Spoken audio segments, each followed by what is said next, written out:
This is Ready, Set, Bet with Matt Brown and Mike Somich on VSiN, the Sports Betting Network.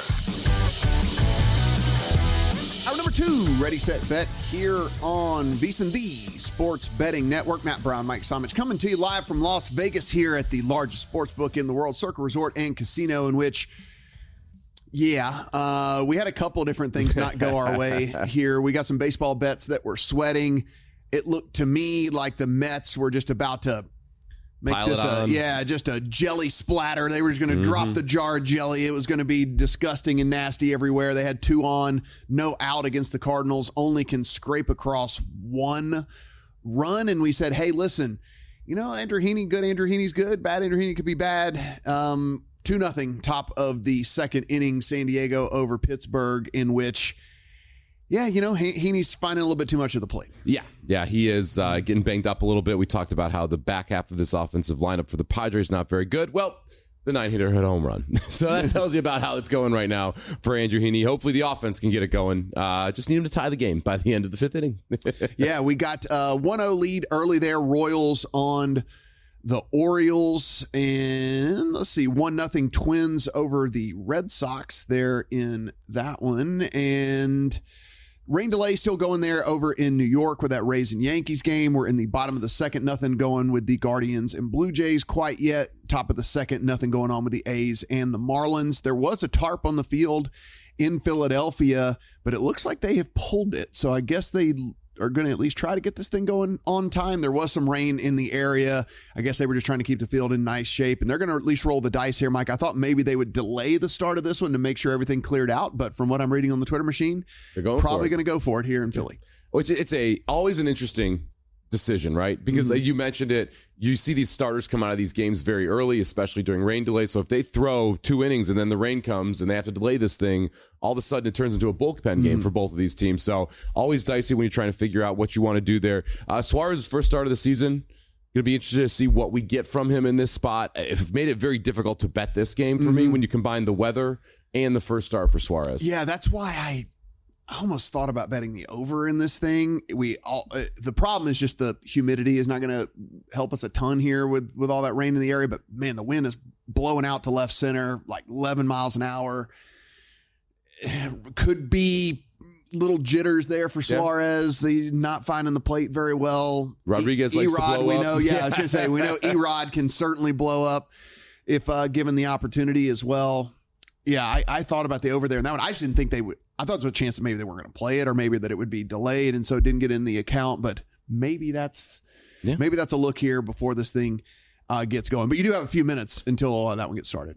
Yeah, we thought that's 11:05 first pitch here Pacific time. It's 11:03 right now, so a couple minutes if you want to try and take on the over there. A game that's starting at 11:10. The Astros taking on the White Sox. Houston a -175 favorite. Chicago +145 coming back the other way. Lance McCullers is going to have his first start of the season. For in 2 years. Well, in 2 years. Yeah. I'm jumping on the bandwagon. I'm going to lay the half run with the Astros here. First 5, -0.5, -125. I don't think we're going to get any more than 5 innings, and we may not even get 5 from McCullers here in this spot. But you've got a huge pitching edge over Bryce Wilson here. You have an offensive edge as well. I was expecting, this game opened -225, and I understand why there's been money coming in on the White Sox to push this all the way down to the -158 that we're seeing right now. To me, that's full game money. That's not first half money, where I think the Astros actually have a bigger edge. So as this number is dropped down, it got into a range where I felt like it was playable first 5. So I'll take the Astros -0.5, first 5, -125. Now, this is of course against AAA hitters, and it is a step up. I know you're one step away from the majors. It's still a very big step up, but McCullers in his rehab starts, 2.84 ERA, a 1.25 whip, which you don't love, but he was striking out 11.4 per 9. He is down a mile per hour. He didn't throw hard to begin. He wasn't a fireballer to begin with. He's down a mile per hour since we last time saw him out in the majors. So don't know exactly what we're going to get from McCullers, but I think if they're rolling him out here, and they took so long to make sure that he was good to go and going to be back, there's no real reason to rush him back either, considering he hadn't pitched in 2 years. I mean, like, what does it matter? I think we get at least, I don't know, 90% of Lance McCullers. Well, and 90% of McCullers against this White Sox lineup is pretty good spot. And again, I like playing the first 5 here. I want to specifically focus on the McCullers innings early. Maybe we get 3, maybe we get 4, somewhere in that range. I just, with the money that we've seen flow in on the White Sox here, feels like there's an opportunity to take that first 5 number because it's gotten to a range where I think it is playable. If this was sitting at minus 225 for Houston for the game, you'd be at minus 160 for the first 5. I want no part of that, but because we've seen this money, it adjusts that first 5 line as well, and that's where I want to attack this one. Yeah, just a reminder, McCullers' only real problem when he was pitching regularly in the majors was he just walked too many guys. He was just constantly living in that kind of like 12% walk rate, and it's just in the majors now. It's even more dangerous for him when everybody's just trying to hit the ball out of the park. You and I were talking off air about, guys, you only get 21 names deep before you run out of 300 hitters in Major League Baseball, which, by the way, you have more early on in the season because it's a smaller sample size as well. And so you only get 21 names deep and then you run out of 300 hitters. People don't care about singles anymore. It is finding the gaps or hitting it over the wall. And you see a lot of walks as well. People willing to take pitches. So you do see the OBPs a little bit higher there. And again, for someone who struggled with that and the fact that you have so many people swinging for the fences, those walks can turn into runs fast. We got a Mariners and Rangers game as well. Logan Evans versus Jacob deGrom. This is heavily favored in the Rangers' direction. That being said, I'm not going to play them traditionally. I'm going to look here at Jacob deGrom, and I'm going to play the over on 16.5 outs. I find it wild to me that it's 16.5 outs for deGrom, and it was 17.5 for Bowden Francis, which is a little odd to me today. I just really like what I've seen from deGrom so far, Mike. I mean, he was at 97.4 miles per hour average fastball his last outing versus the A's, which you and I believe are at least a semi-good team now. I mean, it's certainly not a walkover there for this A's team. That was his fastest average fastball of the season. His slider was up at 89.7, also his fastest of the season. He didn't give up a single barrel in that game at all to this A's team. I'm not saying deGrom is all the way back to being Jacob deGrom. I'm saying that if he's really close, then 95% or 97% of Jacob deGrom is about 110% of most pitchers that you're going to get in Major League Baseball. And I only got to get 6 innings through this lineup here. I think he's trending in the right direction. He's not walking people either. Last 2 starts didn't walk anybody, so you're not wasting pitches to get him pulled. I took over the 16.5 outs there on deGrom. Yeah, I played deGrom as well, but just in a different manner here. I wanted to take advantage of first time through this atrocious Seattle Mariners lineup.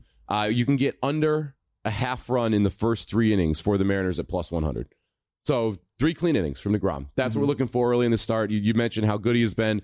He went 6 last game. He went 5 in the third. The game before that, 7 before that. Only gave up 3 earned runs in those last 3 starts. You can see it really starting to turn for him in those 3 starts. He has 20 strikeouts and 20 Ks and 1 walk. So you're not seeing him walk batters either.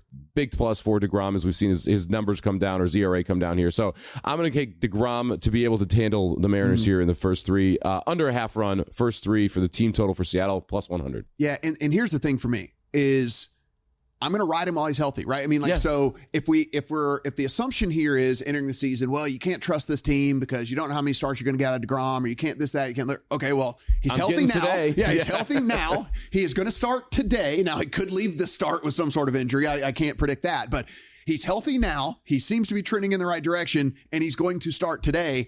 I can ride him on a singular basis and not have to buy into this Ranger team long term. Well, especially with the way that we have sseen him over the last 3 games turn around from a statistical perspective as well. You're mentioning that the velocity is up for him on the fastball, on the slider.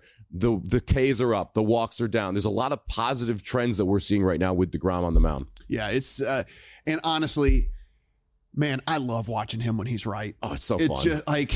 As a dude who just really does, I enjoy just the sport of baseball. But man, when pitchers are just dealing, I love watching when dudes are dealing, especially when they're not just throwing. Yeah, when it's not just rear back and throw 101, it's actual pitching, painting corners, switching your pitches up, being able to just make batters look silly with the swings and the misses. The Cubs and the Brewers are also going to be getting going here in a couple of minutes. This is Imanaga against Peralta. About a coin flip. Cubs slightly favored here on the road, minus 120 it just tipped to. So minus 120, 110 there for the Brewers, 7.5 the total. I couldn't get there on a play here in this one for me. Yeah, I couldn't either. This one was, it would be the Cubs for me, just with the way their offense is going right now. I mean, and by the way, they're hitting the ball. cover off the ball. I mean, right they are now. just knocking the ball all over the place. It's just this rotation is not working. It's not out great. For them. Although the Maga's been pretty good so far this season. So I would be Cubs or pass here, but I thought the price was right. Like we're at minus 120, like you said, for the Cubs right now, or minus 106 for the Cubs both ways. I think that's right around where it should be. If I was getting plus 110, plus 115, it's different conversation. But as essentially a pick 'em here, Cubs Brewers, I'm going to pass on it. Guys, if you have not yet heard about Edge Boost, by all means, head on over there to edgeboost.bet. It is the first ever bank account that is built for bettors out there. So all your gambling transactions are going to be approved. So you don't have to worry about any of that stuff that you usually get when you try to make deposits or withdrawals and things like that. No usage fees or minimums. You're going to get some cash back as well. 100% approval for all of those betting deposits. Guys, edgeboost.bet, promo code BET. So edgeboost.bet with the promo code BET. If you deposit $25, Edge Boost is actually going to match that deposit. So you're going to get another $25 in your account for your $25 deposit. So head on over there. First bank account ever built for bettors at Edge Boost. Everybody that's using it absolutely loves it. So if you're having trouble, if you ever had any trouble, might as well go and check this thing out. Edgeboost.bet, edgeboost.bet. When we come back, I mean, listen, it's always football season. We talk about that here on the show. We've said it last year. We say it again. It's always football season. Let's talk some NFL right here on Ready, Set, Bet.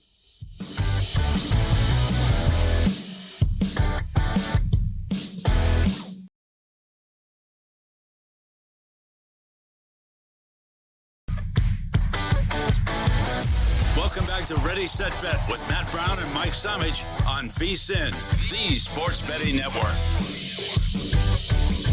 It is Ready, Set, Bet here on VSiN, the Sports Betting Network. 2-2 Mets and the Cardinals in the fourth inning. Looks like we got a leadoff double. We did. Well, one out double. One out double. So runner on second there. The Orioles answer back to the Royals. Jackson Holliday goes deep in that one. 1-1 Royals and Orioles. Red Sox get 2. So there we go. Yeah, needed that. We'll take it, and counting as well. 2 on, 1 out there against Chris Paddock, giving up 4 hits, 1 K, 1 walk through 1 1/3. And 4-0 Padres over the Pirates. And here's the problem. There was a little bit of smoke and mirror stuff going on with Heaney. I thought maybe it was just because he went up against the Cubs. But if you look, like, he was having all this success, but there wasn't anything that changed really in his peripherals over the last 3 years. And so he wasn't throwing any harder. His pitches weren't moving any differently. He wasn't mixing them up anything like he was before. I think he might have just been on a heater. Yeah. And I think that heater has come to an end. 6 hits already given up through 2 innings. Only 2 Ks to go along with 2 walks. Of course, if you walk people and then they hit home runs, that doesn't work out either. So 4-0 Padres, top of the third over the Pirates. Frustrating too, because we just had 2 on for the Padres or the Pirates in the bottom of the second there, and so if we could have gotten a couple back, maybe we can find a way. I'm regretting the Pirates first 5 bet right now. Rays and Yankees did get going, so that rain moves through over there. So we're to the bottom of the first. Guardians up 1-0 on the Blue Jays, middle of the third. A's 2-0 on the Marlins. Somebody go break up this A's team. 18-16. And like I said, I was talking to Mike off air. I mean, could easily have one more win. Mason Miller came in and just got lit up, which you don't ever see. He gave up 4 runs in the 9th inning to blow a save. But I mean, this team, more than froggy. And with that, you start to look down and you're like, okay, this is a team in which, like, you're sitting here, 324, 367, 359, 352. Like, they're taking some walks as well to go along with hitting the ball really well. Their OBPs are kind of up there. And, I'm not saying that this team's going to make the playoffs or anything like that, but I will say that they're probably going to be one of those teams that everybody was looking at preseason on their schedule going like, oh, there's some wins for us. And now it's kind of like, more of a coin toss. It is more of a coin toss. Yeah. I will say this. They do have 7 of their wins against Chicago and Colorado. Yeah. So the White Sox, not the Cubs, and Colorado. So that bolsters the overall record there a little bit. But this is a team that's 12-7 on the road, exceptionally better than what we expected from them through 19 games on the road. And their home park creates variance because of the hitter's environment that it provides. And you've got power up and down this lineup that can take the ball out. So I think froggy, a good term there for this A's team. Good. Just getting going, Cubs and Brewers and Astros, White Sox. Also just getting going, Diamondbacks and Phillies. But that did not matter for Bryce Harper, who just had a solo home run there for the Phillies. So they are up 1-0 in the first inning on the Diamondbacks. As I said, wind was blowing out there. And actually, Bryce went oppo. He hit this out to left. And so, yeah. Must be nice to be able to hit an oppo. And I didn't put it in. And I didn't put it in. But it's okay. It's okay. They are far from the over. It is true. That is one run in the first inning. They're incredibly far from the over. All right, the NFL draft has come and gone. These teams, at least, we have started to kind of figure out what they look like. We started to figure out what teams we might want to fade. We will have a. Should I? Yeah, break the news. We just say it. Okay, we're gonna have a schedule release show in which me and Mike are going to host here on the network, and so we'll then really be able to get into these win totals and see these teams in which we want to either fade early, maybe get on a little bit later, or vice versa. One of the things that worked out pretty well this past season. Have your calendars ready is all we got to say. Have your calendars ready because we're going to scream, put this in your calendar, go in, check it out throughout the course of the season. It sounds crazy. You will thank us later. Yeah, it's for awards. There's specific weeks you want to look at specific players for in-season win totals, which is now available widely. Almost every single book. There are great moments in the season where you can go over or under because of a stretch of the season coming up, as well as division bets, which are been very profitable over the last couple of years of coming in at the right time on specific teams to win a division. If you like to bet on teams being bad, well, we got a market for you right here. It is the to miss the playoffs numbers that are currently available over at DraftKings. You would imagine the two teams at the very bottom of this. Yes, the Browns, the Giants, minus 1,400, minus 1,100 for them to miss the playoffs. I said I thought the Saints have a chance to be the worst team in the NFL as well. Minus 750 for the Saints to miss the playoffs. Jets at minus 700. Titans at minus 500, Raiders at minus 500. So there are a lot of teams expected to be bad. But let's get into some of these that are kind of borderline, Mike, and see if any of these have anything that let's talk through them. I don't know if we want to put them in the account or something. But so let's look at Cincinnati plus 130 to miss the playoffs, right? So it's kind of right on that. You just lead with Joe Burrow, don't you? Well, because there's one. I was going to do these 130 teams. We've got Bengals, we got the Rams, and we got the Commanders sitting 130.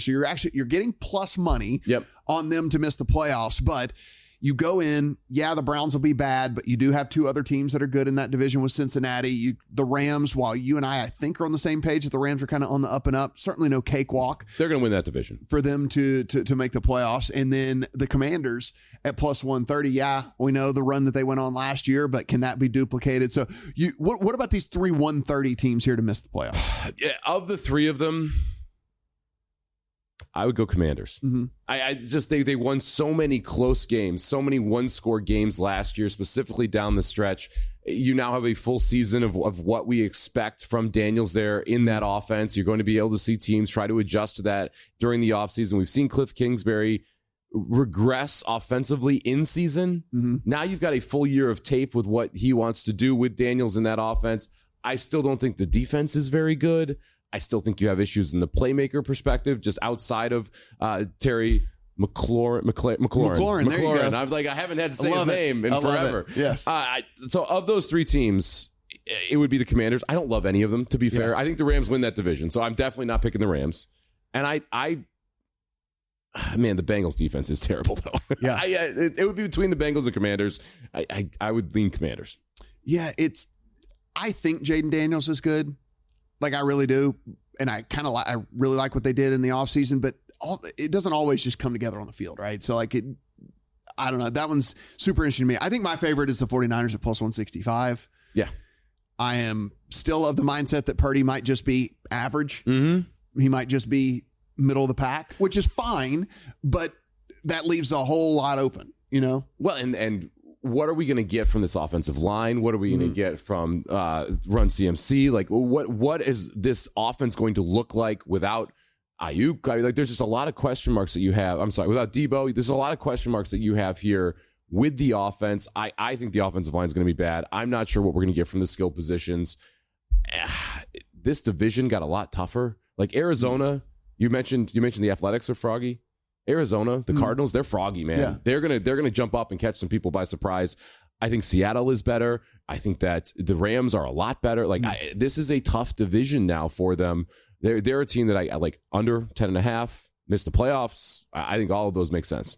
Yeah, to me, it comes down to the fact that you got a quarterback that I think everyone has looked at as being one of the upper tier quarterbacks in the NFL, where I'm like, I actually think there's definitely solidly in the middle tier and could certainly even be towards the bottom of that middle tier. Yeah, I don't think that he is like someone that we just look at and instantly assume like, oh, no, last year it was just the injuries. It was everything will be fine. Well, you even rewind to 2 years ago, he got away with a lot of interceptable balls. Like they just got dropped. He was putting the ball in danger and just wasn't getting picked off.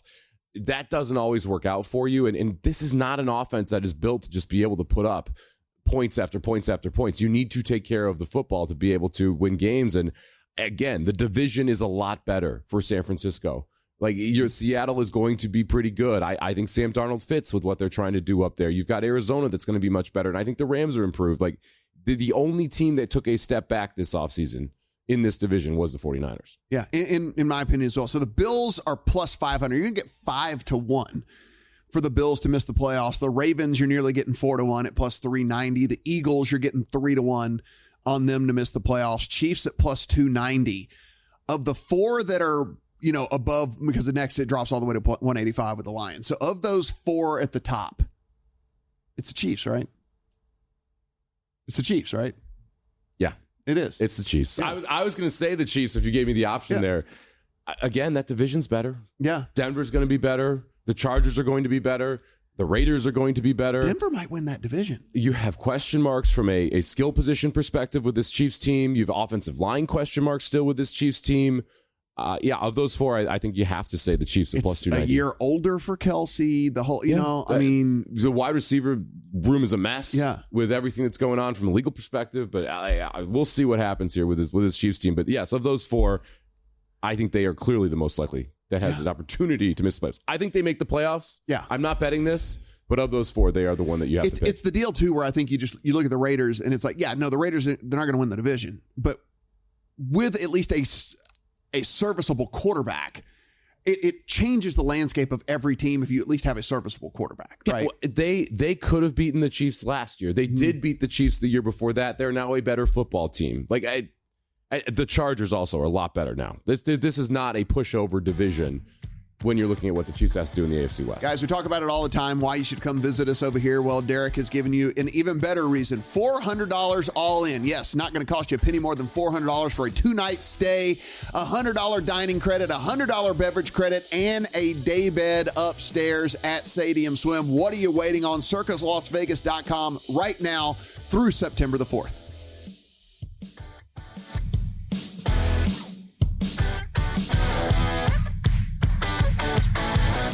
Welcome back to Ready, Set, Bet with Matt Brown and Mike Somich on VSiN, the Sports Betting Network.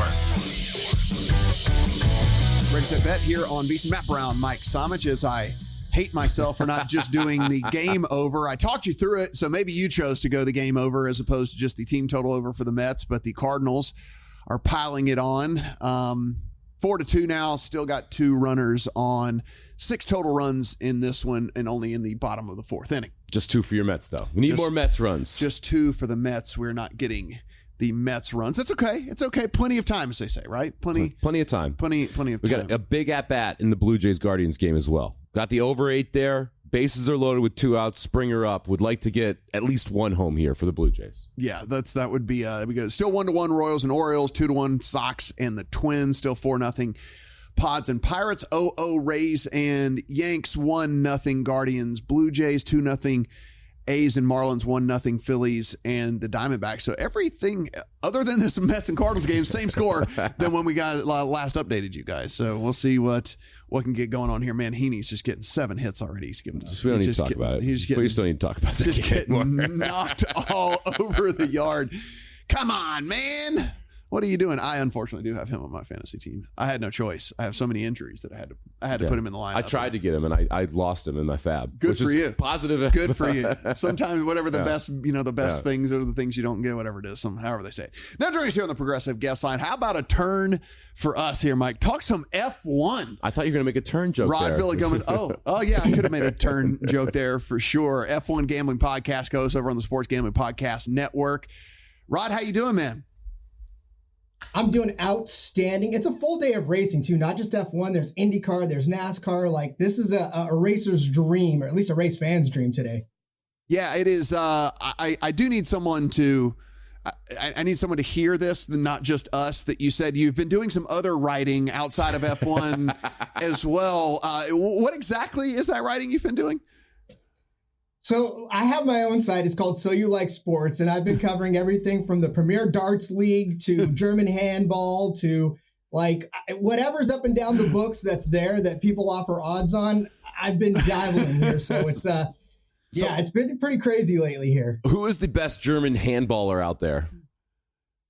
The actual handballer. Don't ask. I told you to not ask me to pronounce the names. Like, I'm not even going to try. You're setting me up for failure here. Oh, I love it so much. It's so good. All right, Rod. So we're heading down to Miami here. And I guess the first thing I need to ask you is what does the weather look like down there and how is that going to impact your handicapping of this thing? Oh, my God.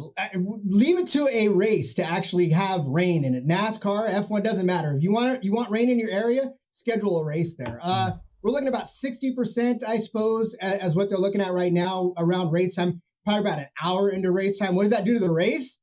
It shuffles it all up, to be honest with you, because at this point, you either start your race on intermediate tires or you try to start on slicks and wait it out and see what the weather gets like and then go to intermediate. I mean, there's going to be a lot of different strategies going on here depending on who thinks the rain is going to hold out or who doesn't. So yeah, you're about to see a lot of different strategies play out depending on the weather. Yeah, we had rain at Churchill Downs yesterday as well. So you're right. You schedule a race, you're going to get some rain all over the country. Now, Max Verstappen, a new father. Now he's also on the pole today in Miami. What do you think his chances are to continue his dominance over that track?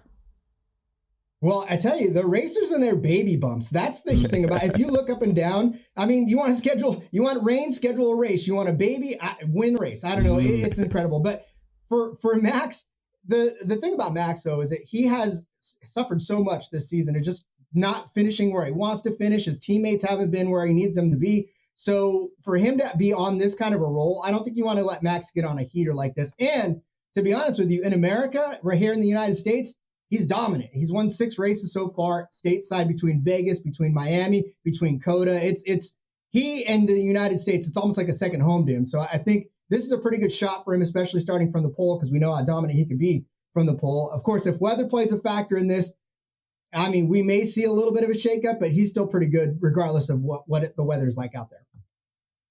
How much do we take into account for lack of a better term, like recent form here as we head into these F1 races? I mean, we're looking at Max Verstappen, who was so incredibly good, but should we say only has won one time so far this year. With all of that, do we factor in what we've seen in the last few weeks, or is each individual race its own thing, and what happened last week or what happened 2 weeks ago doesn't really matter to you? It feels like this season there's a lot more of you can't necessarily take what happened last week into account, because we've seen Lando, we've seen Oscar, we've seen even the Mercedes sort of come into the mix here with Kimi and George. So it's been sort of a hodgepodge of everybody just sort of performing to whatever level they can perform at in the week. Now, obviously, we've seen McLaren kind of run away with the season, but I would say that if you're looking at recent form, Max is starting to heat back up again. And like I said, you can't let him get on a hot streak. And so this may be the most telling race for Max and for Red Bull as we look forward into the rest of the season, because if he can come out and do as well here in Miami as he's done before, we could be on a Max heater heading into the summer. We all like Max heaters. Those are good. You want the Max heater when you're gambling here. Now, we've got so many options if you want to bet F1 now. We've seen the market just develop as the years have gone on with Formula One racing. You can bet to win, top 2, top 4. You can bet fastest lap and winner. You can bet pit stops. You can bet without a specific driver. When you look down the board, what is your favorite non-traditional bet that you like today? I have been a fan of the fastest pit stops for the last couple of seasons because it was almost every week just slot in Red Bull, and that was good. I mean, they would give you Red Bull like minus 120, minus 130. That's enough juice to eat for Red Bull because they just kept turning the fastest pit stops. Well, this season we've seen a pattern emerge in which Ferrari has been the fastest pit stop every race this season. Look, they're juiced at minus 150, but I'm telling you right now, they're 5 for 5 right now in fastest pit stops overall this season. And they've got 5 of the 10 fastest pit stops at all this season. So Ferrari's hit on something, and they've been able to turn some fast pit stops. So I like them as well. And then Mercedes has been right behind them. They're second on the list right now. They're at plus 550 for the fastest pit stop. So if anybody can sort of leapfrog them, and look, if it rains, count on quite a few pit stops. So Ferrari would have a shot to get this several times over, I think, in this race. Talking to Rod Villagomez, find his work over on the Sports Gambling Podcast Network. Rod, what do we like here about Kimi Antonelli? Kid's fast. He's a rookie, and he's in that Mercedes equipment that Lewis Hamilton vacated last season. And look, for Kimi, he's just been driving this equipment like he's been in it forever, right? I mean, he qualified on the pole for the sprint race yesterday. And really, man, if it weren't for a pretty vicious first turn there, he may have actually hung on to it. But, his rookiness kind of stood out. Look, when other drivers like Max Verstappen and Lando Norris and all these veterans are praising you for being a rookie and being as solid as you are, I think that's pretty high endorsement. And he rolls off the grid third today. And I love him. I think he's going to definitely finish on the podium. I think he's going to hang on there. He's plus 160 to do that. And like I said, he's just been a kid that doesn't know any better. He's got 3 6th-place finishes this season already. And, there's rookies out there that haven't even sniffed the top 10 yet this season. I haven't even finished in the points this season. And Kimi's out there running top 6 almost week after week after week. And his only other finish that was higher than that was 4th place in Melbourne in his very first race of the season. So, I mean, the sky's the limit for this kid right now, and he's really running the equipment well. Now let's look down the board a little bit here. You've got a top 10 market as well. I love betting these in golf tournaments because you can take a guy, you're like, well, he probably doesn't win, but I can get plus money on him having a good day, a good tournament, a good race. Who do you like at a little bit of plus money in the top 10 market? Yeah, give me these racing bulls. Isaac Hadjar, he's another rookie, and he's actually one of those guys where, he was in the Racing Bulls equipment, and then it was Yuki Tsunoda rather, with Liam Lawson going to Red Bull. Now Liam Lawson's back down in Racing Bulls equipment. And it's Isaac Hadjar that's still outperforming in those Racing Bulls, and he is just right there on the cusp of a top 10. He's rolling off 11th this week. He actually finished 10th in the sprint race last week, and not to mention that he was 8th place in Suzuka, so he had another top 10 finish there, and a 10th place finish last week at Jeddah. So he's one of those guys. We talked about Racing Bulls last season. Yuki Tsunoda always in the points conversation, and that doesn't seem to be slowing down this year, and it's Isaac Hadjar that's actually carrying the banner for that this particular season. Rod, only about 30 seconds, but Max is getting it done today, right? That's why I'm about to push the button on my. I've loaded it into the phone. I'm about to push the button. Hey, new father bump. He's got it right now. He's starting on the pole, and Max from the pole is dangerous, and it can never have a bad bet, especially in plus money territory. When you get this at plus 150 or plus 130, you take it, because last season you never got this. Love it. There it is. See, now I've got an F1 It's like bet your now. golf game. You got the new father bump with your golf game. Max Verstappen's better here. This is what we're doing. We're right here. We're going to we're going to throw in I got plus 160 out here behind me. So I have an F1 sweat today that I did not know. You bet that the I was race, going to not the season? Yes, just the race. Just okay, absolutely. just making sure. He's Rod Villagomez. Follow him over on Sports Gambling Podcast Network. Also, not only for your F1 needs, but for your German handball needs and for anything that you can bet on, apparently. Got some highlight coming probably, right? Didn't have German handball on the bingo I love card that. today. Yes. Working on that. Awesome. Appreciate the time, Rod, and good luck today. Thanks, gentlemen. Got me a F1 bet to sweat. Look at this, man. It was like minus 600. You're going to bet something on this race once you saw the segment here. Hey, listen, it's pretty easy. It's pretty easy to just back Max Verstappen. So that's what it is. Who knew? Got a bet in the account now.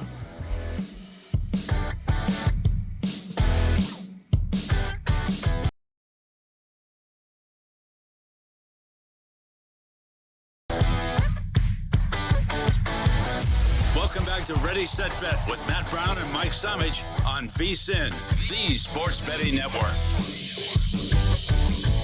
Ready, Set, Bet here on VSiN. Matt Brown, Mike Somich. Max Verstappen to win is in the account. Hey. I went ahead and fired on Kimi Antonelli as well to top 3. I run to the bathroom at the break, and you're just firing off F1 bets. Top 3. It'd give us something else to sweat. Hey, you know, there you go. We're gonna have sweats out on the golf course today. I am gonna have enough of a sweat with that Blues Jets game 7. So you don't want any F1 action? I didn't say that. Okay. I just said I'm going to have a big sweat with the Blues. That's come all. on, man. We could let's get some. Actually, you need to pick somebody different so we can be let's go head to head on this thing. No, I'm not picking against Max Verstappen. I don't follow F1, but I know him well enough that I don't. If someone's telling me who's an expert on the sport to bet him, I'm not going to bet against him. Okay, that's fair. I did look and was pretty shocked to see that the Lando Norris guy is actually not very far behind, plus 175 to win it all, and then the Oscar Piastri is just plus 285. So I like how it's the Oscar Piastri. The Oscar Piastri guy is plus 285. So there are. He's not like the overwhelming favorite like we saw last year. Whenever we would do any sort of F1 stuff last year, he was like minus 300 to win, minus 250 to win. Everyone would come on and say, okay, I like the market where you take Max Verstappen out. Yeah. Then who wins the race because you get so much better numbers on everybody else. Yeah, so that's kind of where we're at with this one. And, listen, we'll talk the big F1 races. We're okay with that. Hey, Rod was phenomenal. Great cast. Enjoyed Rod. So they didn't even put up a winner market for the golf tournament. They only put up the winner without. We market. Concede. Yeah. They were not going to let someone who had a massive bankroll be able to get in on Scotty Scheffler and basically free roll him. What was he going into the week? He was plus. You could find a 3-1 on him. Not bad. It's home course too, right? This is where he practices. Yeah. You could find a 3-1 on him. The only knock on it was just the fact that this course is pretty easy. Yeah, so you could have someone go nuts. So, a lot of these guys can shoot low rounds. I mean, granted, he's going to win this tournament, but Spieth is 17 under. Van Rooyen's 17 under. Will Gordon is 16 under. Sam Stevens is 16 under. Kurt Kitayama is 16 under. Johnny Vegas is 16 under. You know what I mean? They're all going to approach 16, 17, 18, 19, 20 under. It's just Scotty Scheffler is 1 under through 4, so he's 24 under. You know what I mean? That's just the difference. It's just been incredible. Yeah. He's just a little bit better than everybody else on this easy course. And so but it's so funny. They would not even let you couldn't bet him to win. And I get it. Did Circa hang a no? Oh, I don't know. I didn't see. That would have been interesting. Yeah. I didn't go look. I didn't have a Scotty ticket. So I cashed a Scotty first round leader ticket. Ooh, there you go. Because here's the thing. On these the thing with the guys with the super short numbers is that's based off of course, a 4-round sample size. It's less variance. Yeah. And so you got 12-1 on Scotty as first round leader, whereas for the full tournament, he's 3-1. Yeah. So I'm like, okay, for me, a guy that can go out and just throw darts, can he not go low? Of course he can go low. So I took the 12-1 on Scotty with that. I send the ticket to Kelly Bidlin, who greeted me with the very kind F you right back to me. He's like, oh, F you. And I'm like, thanks, Kelly. Buddy. Thanks, buddy. Appreciate it, man. Yeah, thanks, buddy. Yeah. They were good friends. Love it when you have supportive friends. Yeah, good friends when it comes to all of that. I wish I would have put in the full game total on the Cardinals and Mets instead of the Mets team total. 6-2 Cardinals.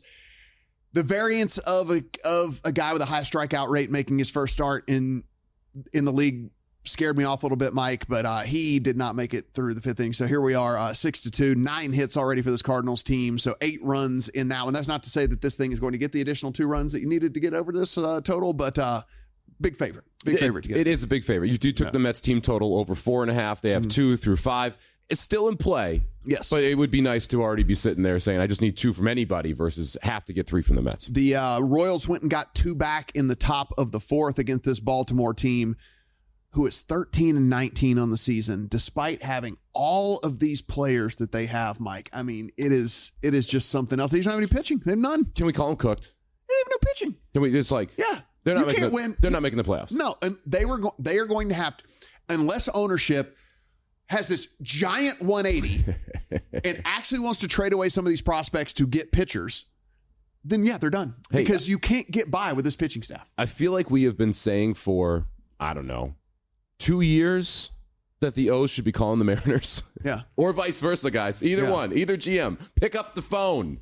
Trade a Mariners arm for a O's bat. So 3-2 there in that one. Jackson Holiday solo shot for him. Garcia's hit a home run over there for the Royals. They have a 3-2 lead now on this Orioles team. That, dude, I know 13-20 in the end of the road for them, but if they start off 13-20, I'm willing to write them off. If they don't make a big move, I don't see how they make a massive turnaround in what is a pretty good division. It's not like you have a bunch of bottom feeders in that division that you're going to be able to pick on to be able to improve your record. Red Sox 3-1 over the Twins into the fourth inning there. In that one, still 4-0 Padres and Pirates. Did they end up pulling Heaney, or did he settle down a little bit? Nope, they pulled him. He settled down on the bench. On the bench. He has settled down his bottom on the bench. Yes. 3 2/3 for him. 8 hits, 4 walks. Oh my gosh. 4 hits and 8 walks. Not good. That doesn't do things for your whip. 8 hits and 4 walks. Come on, dude. Oh, you want to know why they pulled him? Sure. He threw 100 pitches. That's why they pulled him. That's impressive, to be honest. 3 2/3. Yeah, that's impressive. 3 2/3. I guess if you're a Pirates backer like me, first 5, you're happy. There's only 4 runs. Could have been worse. He threw 100 pitches. Wow. Taj Bradley and the Rays up 2-0 on the Yankees early on in that one, top of the third inning. Guardians with more runs against this Blue Jays team. They go for a 3 spot in the top of the fourth. So we're sitting 4-0 here against Toronto. Guardians are an interesting team for me, man. They're 19-14, Mike. You don't really love anything about this team, but they just continue to claw and claw and claw and claw. Bibby's at least looking a little bit better now for this team. Gavin Williams is not, but like Bibby is at least. Did we underestimate them coming into this year? I don't think so. I think we talked about how their floor was pretty high, but the ceiling pretty low. I just don't see them being able to claw out games consistently throughout the season. Like they've got a little bit of the pixie dust right now, and it's hard to keep that pixie dust the entire season. So I do think this kind of evens itself out at some point. And as you say, that Bibby now 2 on with 1 out there, bottom of the fourth. So I jinxed him. I appreciate it. I have over 8. I would like some runs from this Blue Jays team, which had the bases loaded and did not score last inning. It'd be nice to get some of these runners converted into runs. Jackson Holiday steps into the box in the bottom of the fourth and goes deep again. So there is 2 homers now for Jackson Holiday, 3-3 with the Royals and the Orioles. They might be able to hit their way to some wins just because they do have so many good hitters. But like we said, unless they get some arms, they're just not a team that you can back. You just can't, there's no upside to a team that you have to win every game because you outslug the other team. It's very hard to win 7-6 every day. Yeah. That's not easy, not replicatable. So they're not going to go anywhere. 2-2. Marlins get 2 against the A's. So top of the fifth, 2-2. They are tied up in that one. Diamondbacks 3-1 on the Phillies. So there's the 4 runs. Yeah, I said something and immediately the D-backs put up 3. I'm like, hey, don't worry, you didn't about the over. Yeah. And then 3-1 there. Yeah. Diamondbacks over the Phillies. Still 0-0 Cubs and the Brewers. Astros get 2 in the what they get in the first? Second. In the second, 2 in the second there. So 2-0 on the White Sox. And then the Mariners and Rangers, which we have a sweat in this one. I just need DeGrom to stay in the game. Yeah. Basically. And I need 2 more clean innings. I have under for the team total for the Mariners here. First 3. Got through the top of the lineup. Now we get the back half of the lineup. DeGrom, just take care of business for us. Yeah. Got through that first inning in 17 pitches. So not super efficient, but not terrible. No. So so we should be feel pretty good about that one. Again, no walks. I mean, we're getting good DeGrom. I like our bets. No doubt about that. We're going to talk some basketball here on the other side. Jordan Spieth 7 under through 12 today, by the way. Ooh, sounds like me later today. Jordan Spieth 7 under through 12. Is he still good at golf?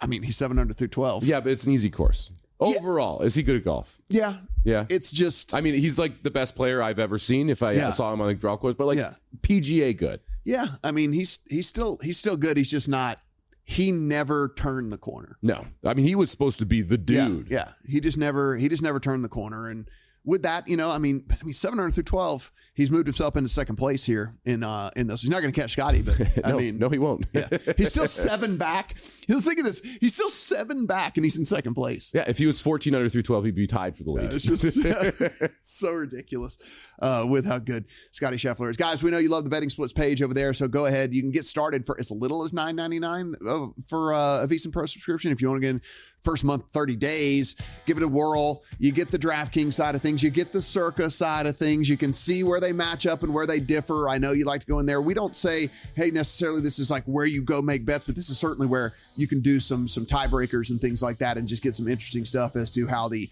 public and the little bit sharper and bigger money is. VSiN.com/subscribe for as little as $9.99. Get on that bet splits page. If your job at a healthcare facility includes disinfecting against viruses, you know prevention is the best medicine. And maintaining healthy spaces starts with a healthy cleaning routine. Grainger's world-class supply chain helps ensure you have the quality products you need when you need them. From disinfectants and cleaning supplies to personal protective equipment, so you can help deliver a clean bill of health. Call 1-800-GRAINGER, click Grainger.com, or just stop by. Grainger, for the ones who get it done.